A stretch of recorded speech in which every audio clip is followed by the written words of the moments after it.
Welcome to the Smart Women in Business podcast with me, your host, Jane Mackay. We've got big ideas for small business.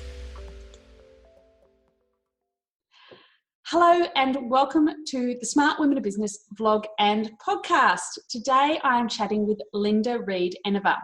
As the founder of Business, Media Connections and Director at ThoughtSpot PR, Linda connects with business owners and helps them share their story. So I know Linda from Business, which she founded in 2014. It is an online resource and networking site which employs Linda's passions and strengths, uniting business with opportunity and the right resources at the right time. Initially a Facebook group, it is now a seminal business website where over 20,000 members share their experience and seek information to guide their business journey. And I know I have certainly done that in the group. In 2012, Linda launched ThoughtSpot PR, offering business owners and entrepreneurs a personalised PR solution that utilised different thinking. The success Linda enjoyed in this field has seen her labelled the go-to girl for PR, and it also led to the creation of Media Connections, where the media connect with the stories businesses have to tell. In all three of Linda's businesses, connections and storytelling are key. Now, I asked each of my guests to send me their bio, and I love the opening line of Linda's.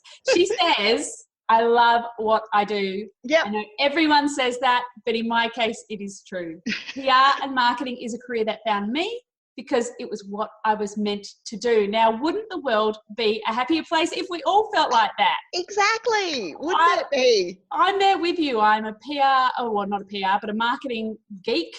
Yep. It makes me so happy. And it's great. People have a bit of ickiness around marketing, but it's sharing, it's information sharing, it's giving people the solution they need. So let's get rid of the ickiness around marketing first. If you do not share your story with the market, the only person you are letting down is not you, but your future clients, because they do not know you exist. And they have a problem that they need to solve, and they don't know how to solve it. So marketing is, I try to explain it to my clients, is marketing is serving people. It's not selling to people. So welcome, Linda. Yay! It's my pleasure. So we touched a bit there on your business journey. Yep. Tell me more about how you came to be in 2018. In 2018. So the one we didn't mention in the bio, and most probably is the start of my journey, was when I was pregnant with Charlotte. I started Family Capers, which is a parenting hub for parents and for kids and for grandparents and for aunties and uncles. Founded on the same resources as BBB was, if you can't say anything nice, don't do anything at all. Because I was part of the mum forums, and I was also going to mums groups, and Clive's words to me were, if you can't turn off the TV, then do something about it. So to do something about it was like anyone says it to me, or do something, then the challenge is normally thrown out to me to do it. So that is the case of where we sat. So that was my first journey into business, and God, was it a learning curve. I keep saying to people, say to me, oh, my website's bad, or this bad, or I'm not ready for this. I said, God, if you could go back in time and see the first version of Family Capers where we started out, where there was bits chapped here and here and here and here and here, and how ugly it was. Don't worry about it. It's all part of the starting process. It was probably in HTML though. It was between Joomla, between PHP, between some other directory platform. And at that point in time, I didn't know what I didn't know about web design. I was used to having people do this stuff for me. And the first thing I turned around, and I was I'm like, well, I hire the experts. It's all good. These guys know what they're talking about. I'm set. So when they tell me no, the troubleshooter in me didn't kick in until a lot later in the business, where people are starting to tell me no because it's easier to tell me no than find the solution. So the troubleshooter then kicked in and me going, well, no, you've told me no, I will find a way. There's always a way. There is always a way. And that's what our Carrot Web guys laugh at. They talk to me quite on a regular basis. And I was actually just talking to them before I got on the phone. I said, look, we're ready for the cross for the fixed version of Family Capers, because I will tell you, any online business, any online website, you're continually fixing something. But we've just done a major fix. And I was just talking to one of the young guys there, and he's going, oh, I could do it for you. I'm like, sweetie, this site is bigger than ones that you'll have ever seen. We're talking about bringing over thousands of articles. As much as I love you, put me on an Adam who understands it. Who understands talk to me, Adam, talk to me. How crazy was I? So, yeah, no, I've like put it onto the people who are actually crazy. So the thing I've most probably about the journey is that I've learned a lot along the way. Also learned how isolating business was. And that's part of why I started BBB in the first place. Was business is one of those journeys where you don't get the Friday night drinks. So the Friday night cheers session that I do on Facebook is designed around Which I never get to come to because I've always got my kids. I'm gonna be like, go over there, kids, watch Netflix. I'm just drinking champagne with Linda. Yes, we're just going to have a drink. It's all good. But you know what? The whole point of that is to just even get through that craziness, to get through the week. You know, if I said if I did in 2 PR and marketing terms, I should be doing it about 12 o'clock on a Friday. But then getting up to school, you know, slightly inebriated is most probably not acceptable. So I've threatened to do it before. Oh, look, I threatened once with a girlfriend. I was sitting around having drinks going, we keep going. We could always get the courtesy bus to pick the kids up. There is a winery just around the corner from my kids' school. Oh, sponsorship arrangements with the school. Classic. always think about that. But the thing is, it was a lonely journey, but it was also quite easy for people, and I still see it today, to think they forget what it was like to start. And because even as marketers, even as coaches, as web designers, as accountants, we all have things that are second nature to us. But business owners starting out, we don't. You know, I didn't have a clue about, I know so much more about web design now and play and do all my own stuff and do the pretty stuff and then make the boys do the rest. But, you know, the reality of it is, as business owners, you don't, and you need a space where you can ask those questions and then someone's not going to come back and make you feel stupid for asking it, because that is the reality of business life. If you don't ask, you don't learn. And if you feel insecure, then you're not going to ask in the first place. So that's the community. That's most probably what brought me to there. Yeah. Fabulous. So, I mean, I have a no stupid questions rule in my group. Like, yes. If you've got a question, most likely someone else does, or they have at least an innovative solution. Because, I mean, I look at how far I've come. And I think, you know, I know this, I just know this stuff now. And I think not everyone knows that. So we think especially as marketers, because everyone can do it. So much of what we do is intuitive and second nature, because we've been doing it for so long. And then people go, well, I don't know who everyone's my target audience.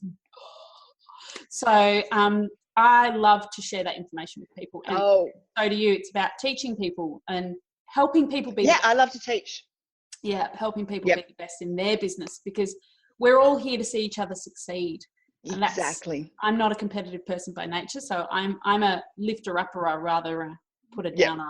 No, and I say that to people in all honesty. That's the biggest thing we love to do, is we love to teach. And I'm doing a social workshop in Melbourne, one of my first ones, and we'll see how big this goes on content creation, where we're actually I'm going to literally show business owners how to put it together. Yeah. So what do we do? How does it work? What are the taglines? If you need help with taglines, come tap into my brain. And then we're actually going to do it, because the teacher in me wants to see you do it. You've got to come out of it with something tangible. And I'm like, I'm going to make you make a cover video, or not make you. Video. I've been encouraging everyone in my DIY marketing program to do video. Absolutely. And when they do an Facebook Live, I'm like, I'm so proud. I'm so proud. I do the same with the guys who are my 52-week marketing time. I'm like, yes, you acted on the information we gave you. You took it and you executed it. Exactly. Make your coaches proud. Anyone, please act on it and let us know when you act on it, because that way we can help you, we can give you feedback, we can do all of that sort of stuff. So that would be my biggest tip. If you're in a coaching program, if you're in a training program right now, let your coaches know what you're actually implementing. Yes. So that's exciting. Anyway, so we could talk random. Random. How has your business evolved over the last few years? So one of the things I see with the businesses I work with is they get to a point and there's either a standstill, there's a decision to be made. So what do you see as the signs, either in your own business or other businesses, that it really is time to change, it's time to step up? Look, I suppose that's the advantage of having mentors myself, is having mentors on the sidelines. Every mentor has a mentor. Exactly. Having those people on the sideline to hold me accountable. I'm a big bright shiny object person. If there's a bright shiny object, I'm going over there to chase it, right? Yeah, let's go chase all of those sorts of things. So for me, quite often it's not so much when is it time for change, but when is it time not to take that next piece of change on. And one of those moments was this morning inside Facebook. Facebook generously gave BBB mentorship, and I went, and I went, that's awesome, but please don't. So they turned it on automatically.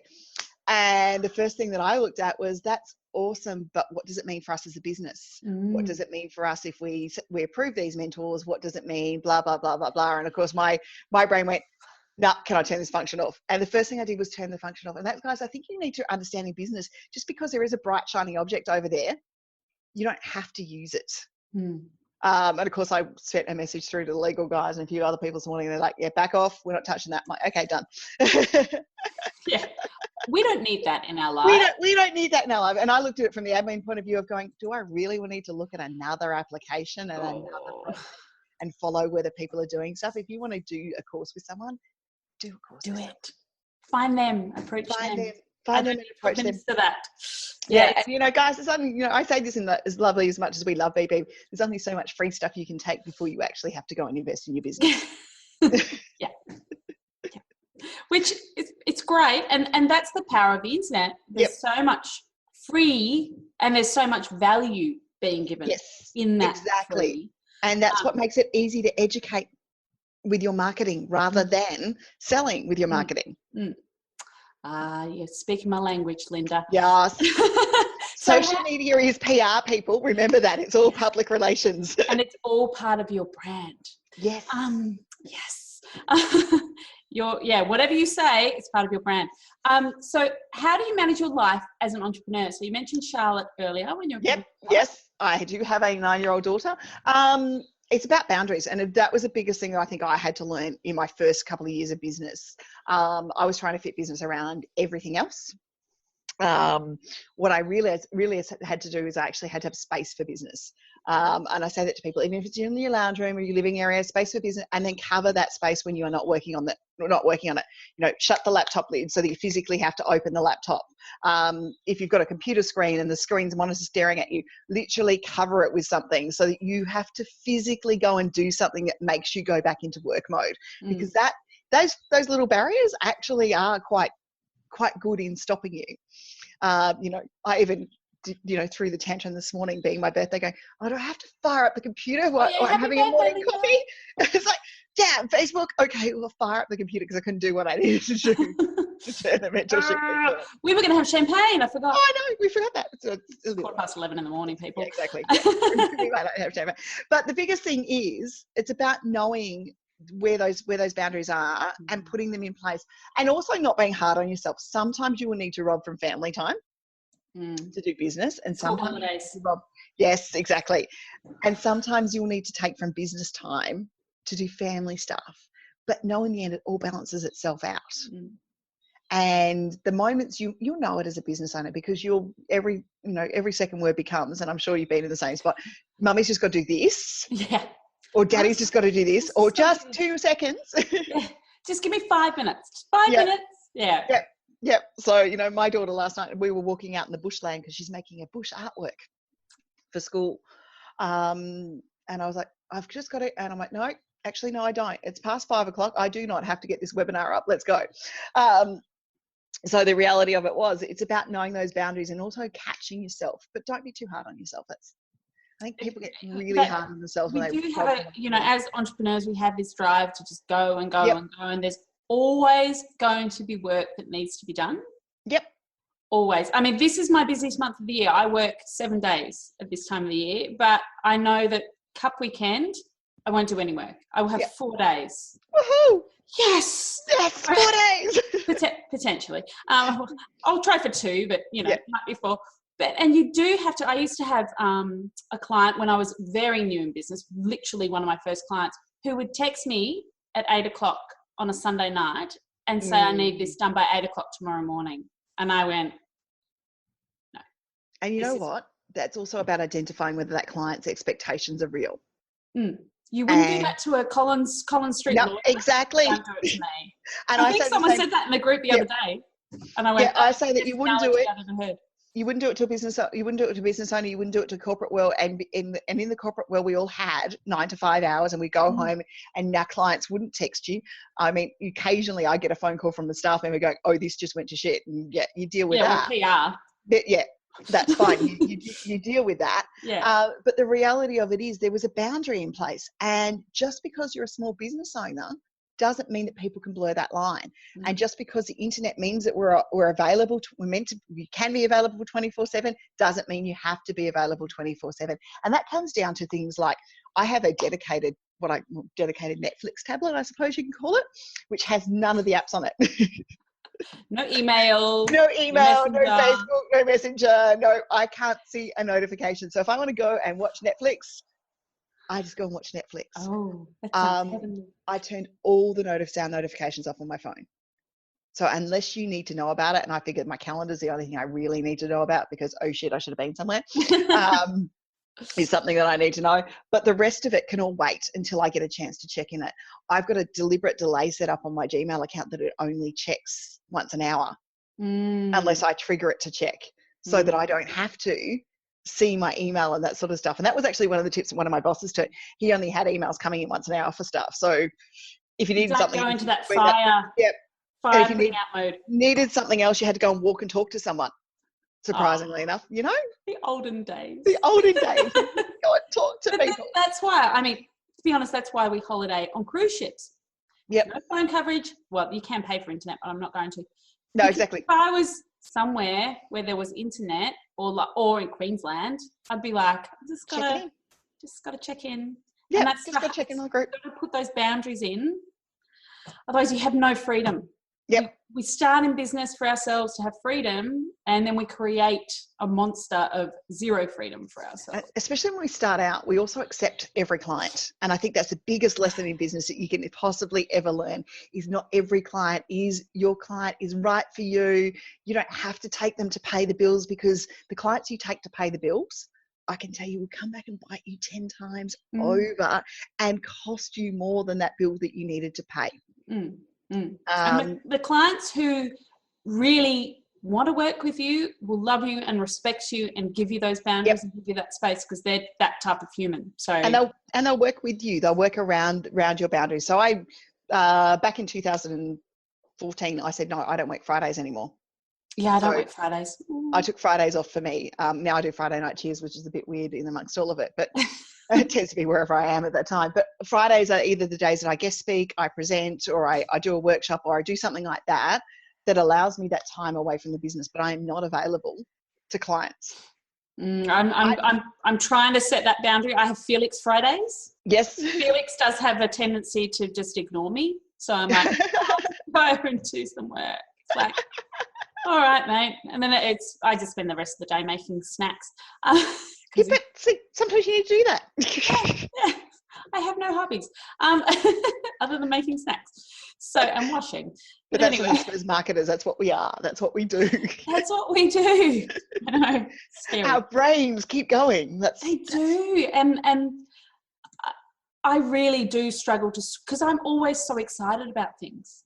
I'm naturally happy to be doing what I'm doing, and I love working. Yep. So it is difficult for me to say, I'm not working today, because I'll be like, I've just had a bit of an inspiration for a design or a...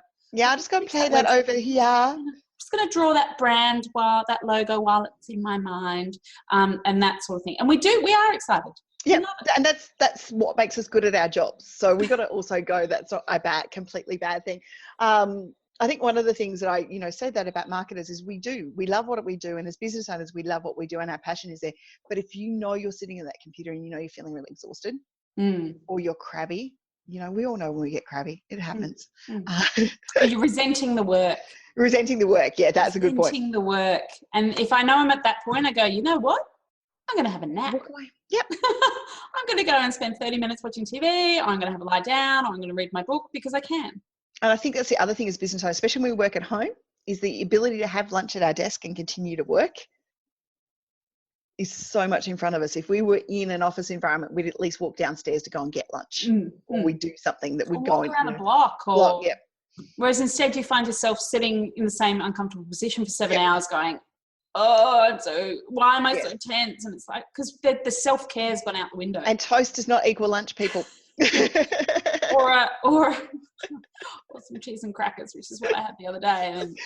And then and my kids are like, I'm like, have you got anything left in your lunch boxes? You know, what snacks have you got? Yeah, give them bummy snacks. And that is sad. We should not let ourselves get to that point. Self-care is important. But we do it, yeah. And just acknowledge it and move on from it, guys. Is the biggest thing I can say. Go for a walk. Get Look, out. I had a bag of popcorn the other day because the alternatives in the house weren't so fantastic. So I was like, popcorn looks good. Here's a tip: always have hard-boiled eggs in the fridge. Yes, they are a winner. So what does a great day in the office look like to you while we're talking about food? Oh, a great day in the office. Yeah, food. food, wine, coffee. Yeah. It's got all of those three. I'm a typical marketer. Give me food, wine, coffee on set. I wish we were in the 80s, man. Yes. Look, from my point of view, a good day in the office is actually seeing clients win. So like we were talking before, seeing the bits go together, or it's hearing that new client, that new brand that's ready to go to market and getting so excited about it that we want to start on it. And that's most probably the good days for me. Or it's seeing something inside BBB where someone's connected and the success has happened and the group's formed for what it does, works really, really well. So, they're the wins that I like to see. And they're most probably more other people's wins nowadays than my wins. But then I think that's a teacher in me. So, yeah, that's I'm always gunning for my clients, and when or even it's when they just hit a breakthrough in that those mental blocks we often see in our clients, when they're ready to go, all right, I'm ready to step up and do this thing, and you're like, we're winning, we're on the right path. So what tools do you use in your business to help you be productive? Oh my gosh, productivity is such a key. Look, turn off Facebook.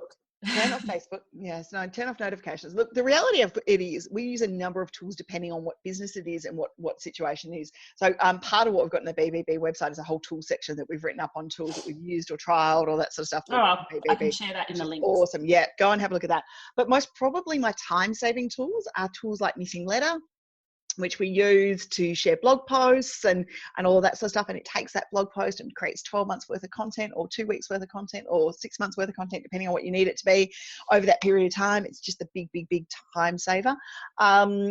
Using communication tools. So we use Trello for everything because we're project managers, more to the point, and we like having projects. And then it's about looking at your time appropriately. So the bright, shiny object distractions like phone notifications, and you will pick up the phone because you're hardwired that once that thing goes, I'll get the little drug inducement and I'll pick up the phone and I'll respond to the phone. I'll respond to the text message. So it might be putting the phone on silent for a while. It might be mine's on silent all the time. Yeah. It might be walking away. It might actually be working somewhere else. I find if I go and put myself in a cafe, I'm like, I've really got to get this done now, because I'm sitting here and how many cups of coffee can I actually drink before it's unacceptable not to order something else. Before I switch to wine. Yeah, exactly. How much can I drink before it's unacceptable to continue sitting here in this person's cafe? So I find that if I've got to really work on something in a bit of a deadline, getting out of the same space, especially if it's home, and we're in home offices, and yes, we have defined spaces in here, which is great, but sometimes you've literally just got to get out of those four walls, and that makes you more productive. But yeah, there's lots of tools, but it's about being accountable to yourself too, and actually writing down and planning your goals. I'm a massive planner. Have you seen this, baby? I have not. I have seen it on the internet. But I have print proof in my hands. Print proof in your hands. And the typical marketer in me loves the print proof. And the smell of the paper. Yes. Print proof in my hands. That's what I'm doing. I'm literally sitting on the couch today, and this is I have a couch in my office, as you can see, the red couch, and this is my relaxed version spot. So I'm going through this with pen and paper and taking things away. Not everything has to be done on the screen. I think as business owners nowadays, we keep thinking things would have to be done on the screen. And yes, it's great, but there's some reasons that we do things on pen and paper because the brain takes it in a lot differently. So bear that in mind. Writing things down and physically writing your goals down and physically writing your to-do list makes you more accountable to them. I am a digital girl massively, but I still have my day book that I write down. everything in every day. Absolutely. What And I've you've got got to to. do. Yeah. You've got to, guys. That's about taking the digital to-do list and chunking it into reasonable to-do lists, because that is the biggest thing I find is most of us set to-do lists that are unachievable. I'm like, I have that cross-off feature. Today, a whole website. I totally do that today. So. Yeah, of course you can. Because they're easy. Yeah. Well, that's what everyone would have us believe. Yeah. Oh, well, yeah. It's totally easy. So one of the things that affects every single entrepreneur I know at some stage of their career is imposter syndrome. Oh, absolutely. So what are your methods to overcome this? How do you respond to the bad days in business? Because as happy as we all look. Oh, look, we had one of those bad days this weekend. I'm sure you might have seen the video that went on. I saw the video. The video that went on, say, Charles, you can have your little box over there. A friend of mine said to me, you haven't made it in the online space until exactly. you're trolled. Yep, exactly. So it's inevitable. It's inevitable. And, the reality of it is, my message to them was very clear. You can keep going all you like, but you will not stop me from doing what we're doing. That's fine. Just think your couple of nasty messages isn't going to stop me from doing it. And I think as business owners, I think the first thing we actually have to identify with the imposter syndrome or with the nasty messages or feeling like we're insecure is acknowledge the emotions actually there. You go, okay, yeah, I feel a little bit crap right now. That's not the time to be working in your business. Walk away. Go to the Walk movies. away now. Go to the movies. Go to day spa. Have a glass of wine. Do whatever you need to do that's going to allow you to feel better. Because normally that imposter syndrome moment comes in not when you're doing your best, but it's when you've pushed yourself too far. Or it is when the negative stuff comes up. And as I said in that video in particular, is make sure that you're looking at the feedback. If your imposter syndrome is coming from feedback, is it actually real feedback that affects what you do day to day? Or is it someone just got their back up because something didn't go the way they wanted it to? Because unfortunately in the online world, we are now in a position where reviews and recommendations and all of that stuff can be made where a person actually hasn't engaged your services. Or paid for your services. Sometimes they engage you and then they don't like the outcome, so then they don't pay. Yeah, exactly. And if you're a newbie, that happens. And that happens in business. And one of the webinars that I just put up for BBB is with a debt prevention specialist, which I think all business owners need to do, because we've all been there, we've all done that, we've all done work and not got paid for it. Let's actually look at, preventing debt rather than getting debt that, people that we need to pay. That needs of debtors that need to pay us. So let's try and look at that, because that's going to be the big move forward for all business owners if you can do that. I tend to be really tough on it. We don't get paid for something, I stop work straight away. Me too. Yep, tools down. Sorry, no, can't help anymore. And I'm sorry if you tell me you've paid me, but I don't have evidence of that payment. I'm still not going to commence the project. And that is the big lesson, guys. Learn that lesson. Until the money is actually visually in your account, you don't do anything. Because people flake out for many different reasons. They can flake. All sorts of things happen in people's lives. It might have nothing to do with you. Yeah, but exactly. They haven't made that and always get an upfront payment. Yes, upfront. I didn't used to do that. And look, I do the same with my courses. People are going, oh, how much do you give away for free? And I've got free courses, but everything else, no, they want a free trial. No, as soon as I give you access, you get access to everything. And I've said to everyone, I've put my courses in a price point that you can afford to do them. They're packed full of value, but you can afford to do them. So either you're prepared to pay or you're not prepared to pay, but you're not going to get access and then decide 7 days later that you're not going to take it because that you want to get out of a free trial. Let's look at what we got to do. And this is a really big point that I want to make to all business owners. If you think that you're going to take something for free and then want a free refund, or take a free trial and then not do, or take most of the information and then not act, remember that's going to come back to you. The kids were getting taught about the law of reciprocity. Oh God, reciprocity. Yep, yesterday. And in the playground, when I'm there, and I'm like, it's so true. It's the same thing. Whatever we put out there, we're going to get back. So if you're putting out there that I want all this stuff for free, then that is what's going to be coming back to you from your client base.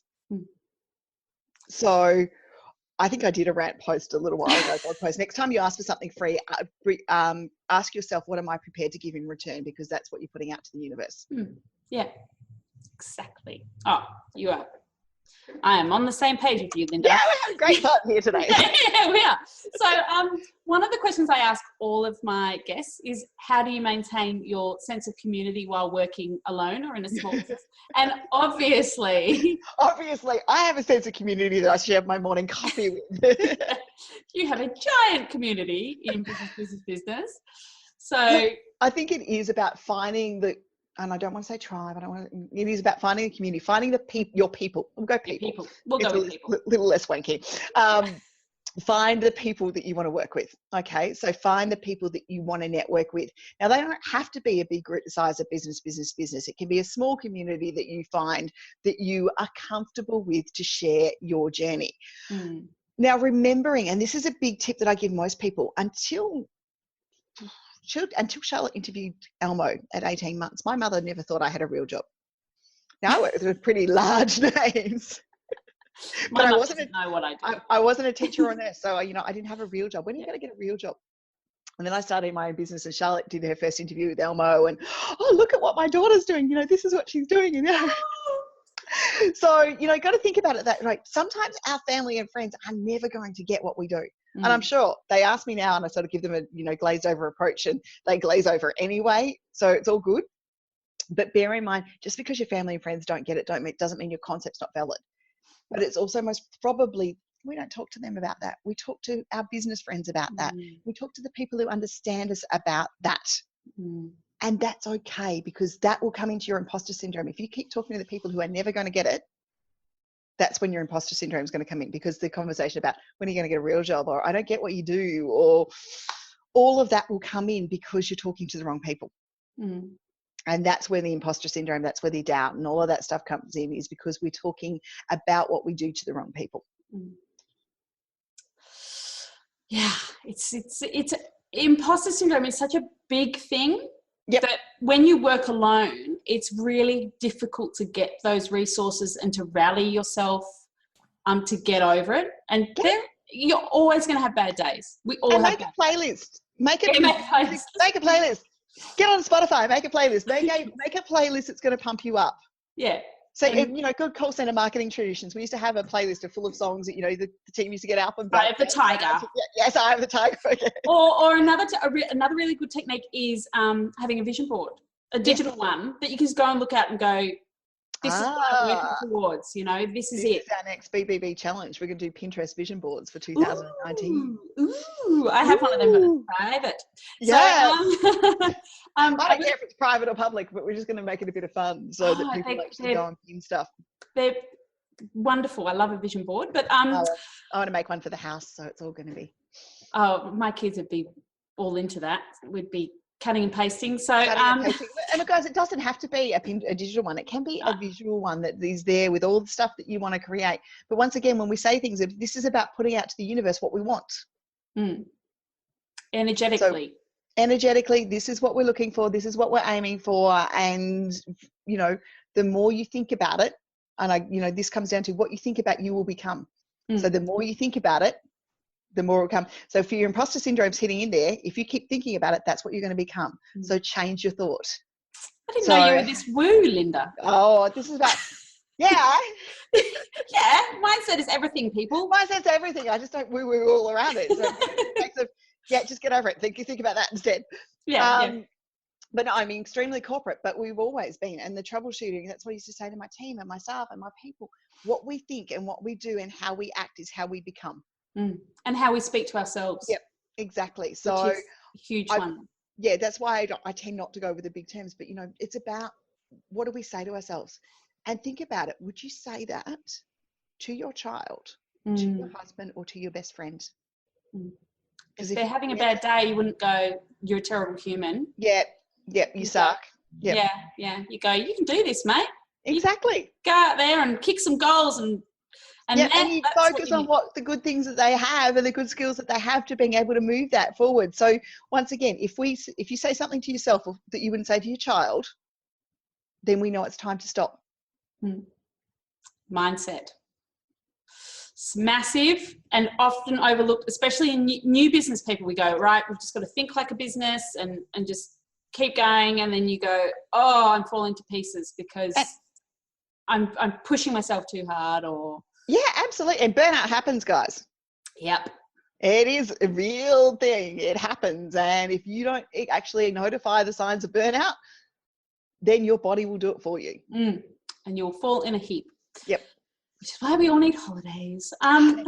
Holidays, even if it's 2 days. Yep. So what is your why? So what keeps you motivated, not just in BBB but everything? What's your aims? And look, I think, as I said in the video rant that I did the other day, I want to show my daughter she can do whatever she wants. Yep. The only way to do that is go do it myself. Yeah. You know, very early on in the mum in business journey, and because I was a business owner before I was a mum, I was a consultant, and, you know, out of my own right and that sort of stuff. And I had a person say to me, oh, you know, you're now that you're just a mum in business, your rates will change, won't they?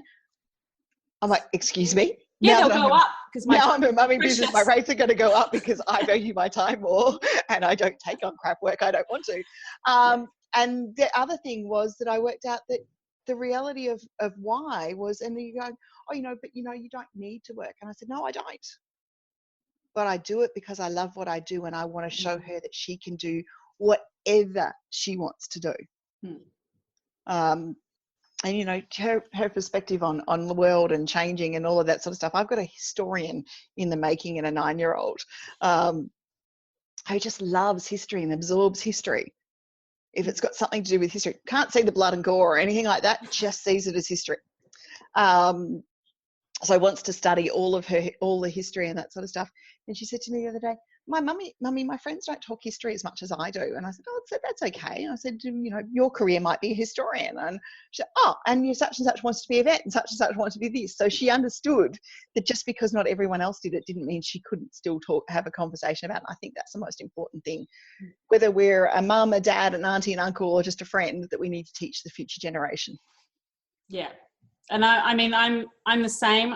My kids, I've always worked. Since my kids were tiny, I've always worked at home. My son spent his formative months, because newborns sleep so much, outside my office in his little swing. He's always watched mummy work and always watched me work. And all I can hope to do is role model a healthy approach to business. Yep. You know, and not them have memories of me always working, but we have fun. We have a lot of fun. They have their own little desk next to me.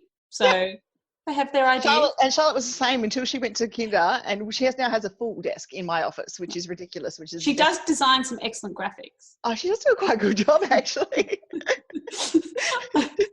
My daughter will want a laptop if I show her Canva, and it will be all over. Yeah, Charlotte will play Canva, and Animoto is her new favourite video editing tool.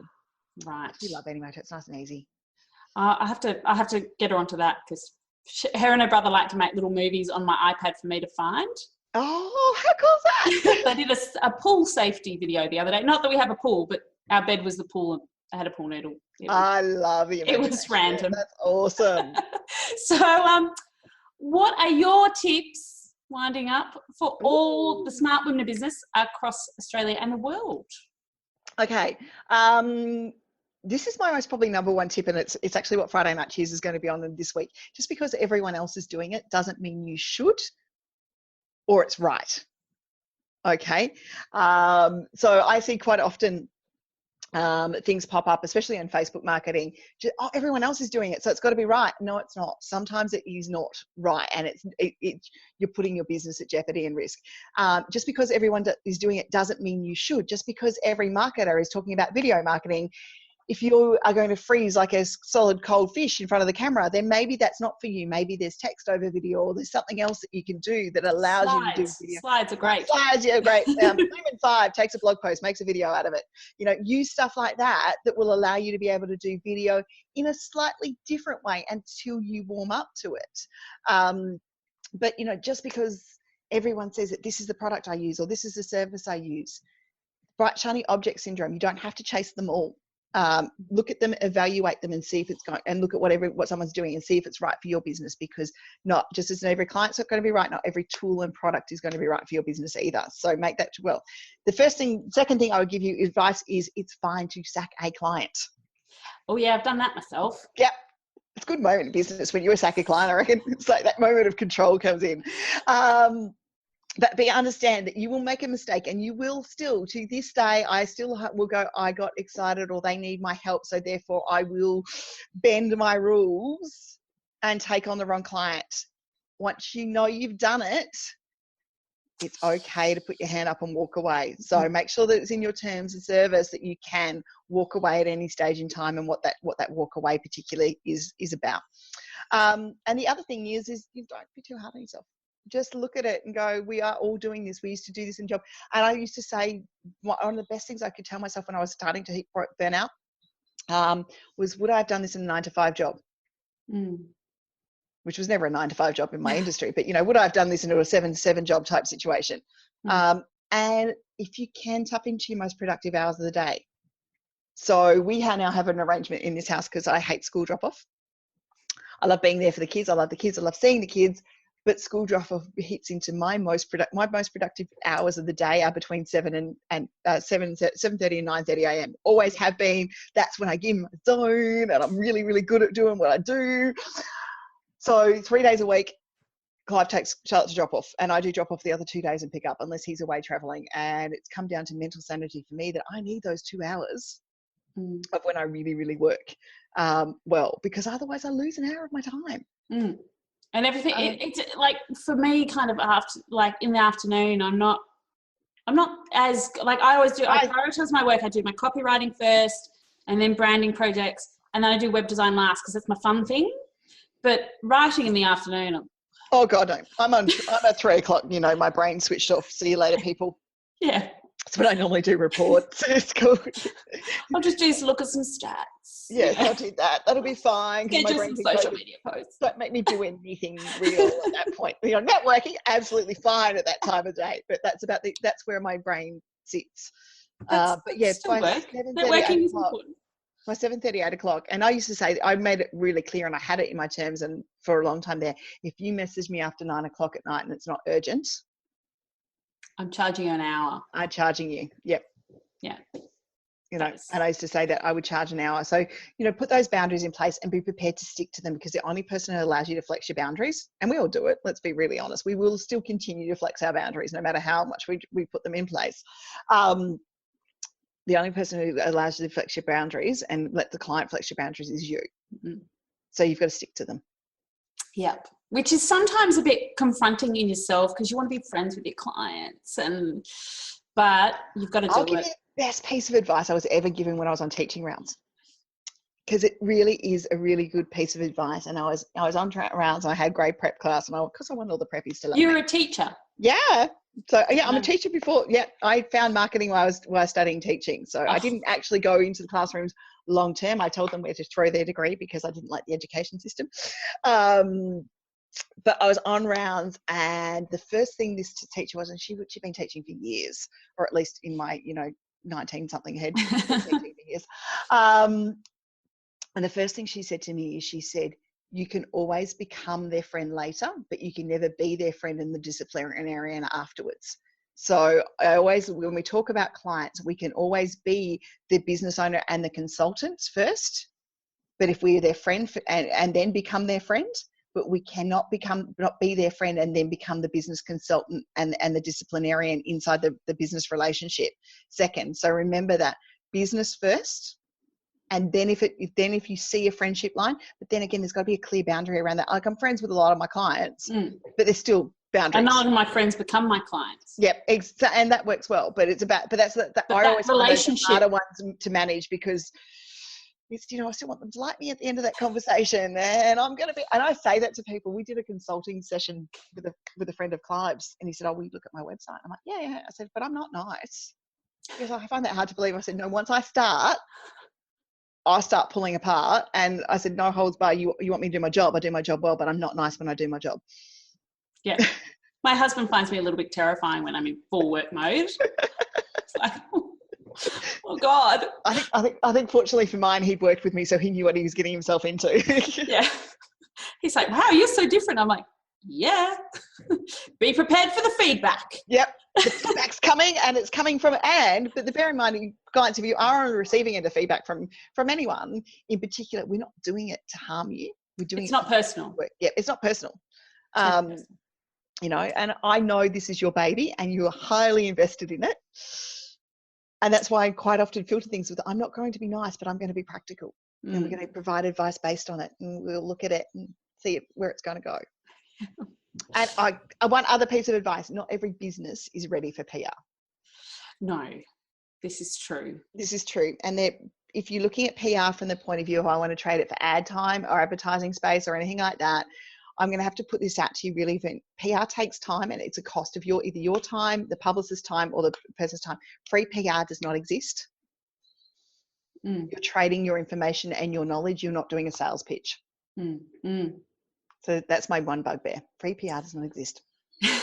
It's not real. Just like free marketing does not exist.